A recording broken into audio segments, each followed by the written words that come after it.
Hey, welcome back to the table where we do tarot, and we are going to do a 5 minute tell it like it is reading with the Murder of Crows tarot deck. So I'm going to shuffle it up and we're just going to start telling the story like it is.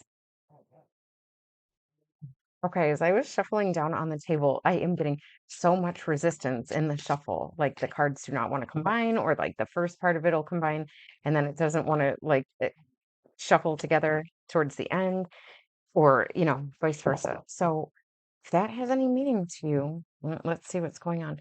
We have the Eight of Pentacles. You are working on a craft. You've been steadily working on a craft in order to in order to create this like complete financial independence. Okay, and it's based on something that was really a gift from God to you. It's like nobody else is supposed to recognize you for this thing because they can't see it within you. The only one who can see it was the one who planted that seed within you before you were ever born into this world, okay?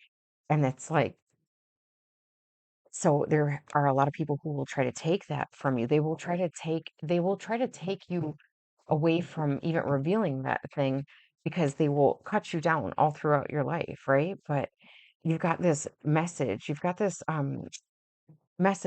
from it's sort of like this inner child. You have to go back to find out like what you're really meant for. If you feel like you're coming up against resistance, which there was a lot of resistance in the shuffle, it's because you need to be inspired by something that is within you, not from without. And it's got to be young, and it involves your like emotions. Like what would just make you happy? Like what little we all play some sort of like fantasy game when we're a kid, like let's play house or like let's play war, let's play this, whatever. It's like there's something inside of you, and you have to start out on a new journey after you hear that message of what brings that fulfillment. It's the temperance of taking the time to alchemize all that you can all that you can remember from your past.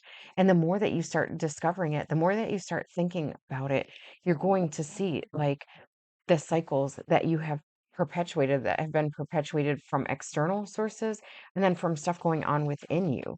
And it's like this indecision.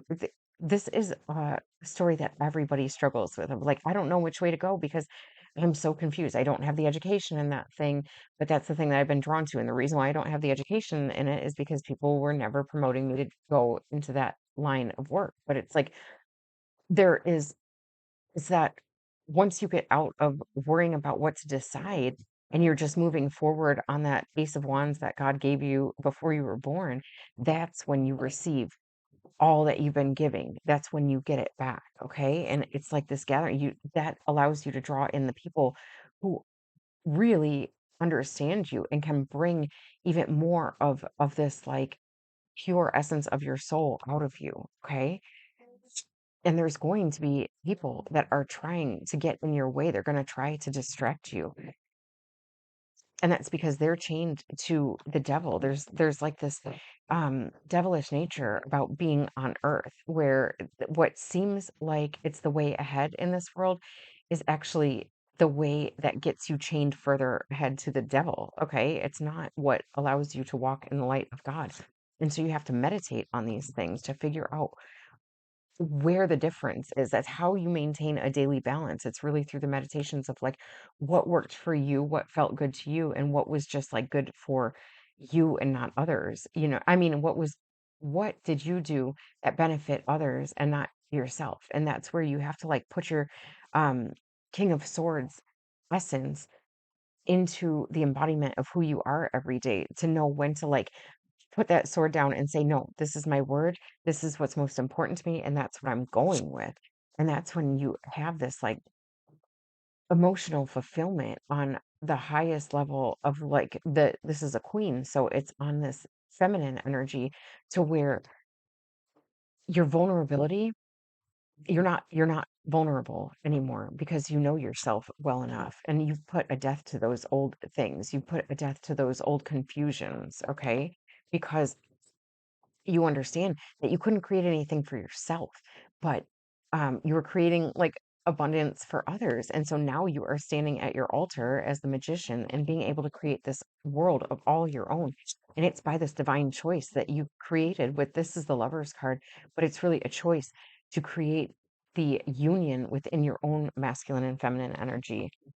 And that brings a death. I know it's slightly over 5 minutes, but that brings a death to everything that came before that, to all that energy of where you were only giving to others and not being able to have. It's not even so much that like you couldn't put the energy into yourself. It's just that your energy was so fractured that now it's directed. Okay. That's one of the most beautiful things that you can learn through meditation and that daily search for balance of like, what did I do well for myself? What did I do well for others? What did I do poorly for others? And what did I do poorly for myself? And it's just you're never going to have point where you have no issues. Okay. So the only issue that you should be worried about is, are you honoring the gift that you are to this world that God created inside of you through your creativity? Okay, that's how you do it. And I am going to pause it and grab an oracle card from this Rumi's Gift Oracle. Okay, at the bottom of the deck, as I pulled it out of the box, is the Union card. Okay, and that's like the kind of where we left it off, where there was the Lover's card and then the death of everything else because you had this unification within. You're not splitting your energy all over the place. That Union card has come up a lot when I've read this deck, so I don't know if it was just like that because of where it was left off at last. So I just wanted to show it, but that's not really the card that we're going to choose. But one did fall out, so let's see what that is. Wanted to see if there was anything else that fell out. At the bottom of the deck, there's support, and that's what I was talking about with the Three of Cups coming in. This disillusionment. Let let me look in the book for the meaning of this. I will be right back. Disillusionment. Out beyond right and wrong, there is a desert. The desert beckons us as if it were the oasis. We long to hold one another in its lush grass and drink from the clear spring. The moon whispers in my ear, I have one foot in that desert, but don't ask me to meet you there. For in that desert of disillusionment, just as with right and wrong, you and I, and even oneness, cease to exist. Um, all right, there was just some notes in there. Anyway, this poem points to both the dissatisfaction and the illusion conjuring power of the mind. First, we seek the love of others, then, becoming dissatisfied, turn to fame and or wealth as salvation. And when that fails too, we cling to piety. In the end, it is the great illusionist of the mind that takes on the challenging feat to make an illusion of disillusionment. In this poem, Rumi points to the desperation and longing of a person who has gone through all the stages of seeking and has arrived at the final one, non-duality. So non-duality is union, all right, which is what we had seen already. All right. In the New Age language of the West, non-duality tends to be seen as a sort of heaven. In this magic, in this magical land, one can confront or comfortably take a neutral stance towards conflict and become immune to the hardships of life, since, after all, in this land, no wrong or right exists. This illusion, like all illusions, is a deeply personal one in which we seek and ask God, the universe, and the saints to grant us the winning lottery ticket, make us the chosen one. We ask that our wish will be granted so.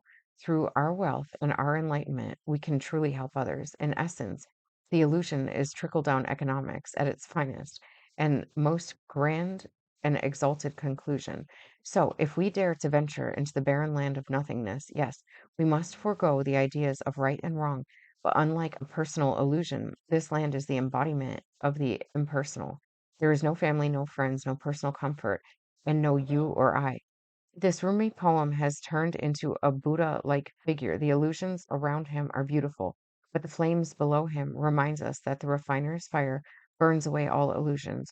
The words of this poem are on his garment and frame his body. That's talking about the artwork that's in here.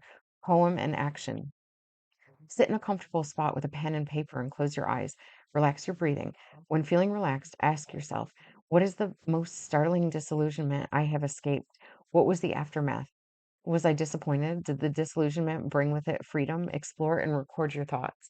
And it's like, you're going to be having support in this. This is like, it showed up at the bottom of the deck because it wanted to be included in that.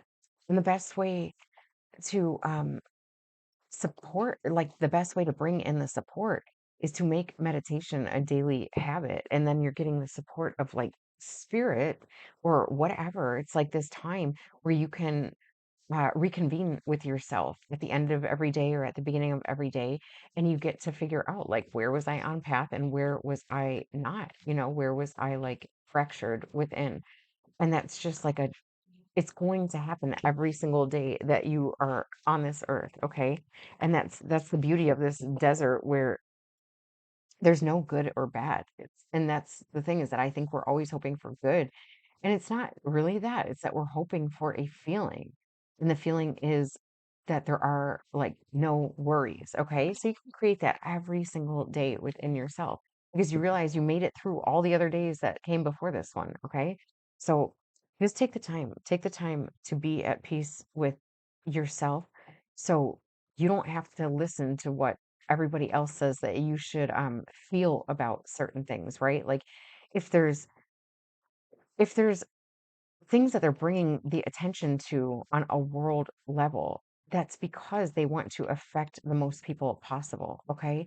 And the only way that you get to find out the truth of what matters to you for a particular day or for a particular period that you're in is by sitting still with yourself in silence, okay? It's not super easy to do, but even just like one solid good minute of it a day is better than none at all. Then 5 minutes, then 10 minutes. You're going to see that eventually you're going to really cherish this time. Like at first, you're going to be like, I need some direction, right? So people want like guided meditations and things like that.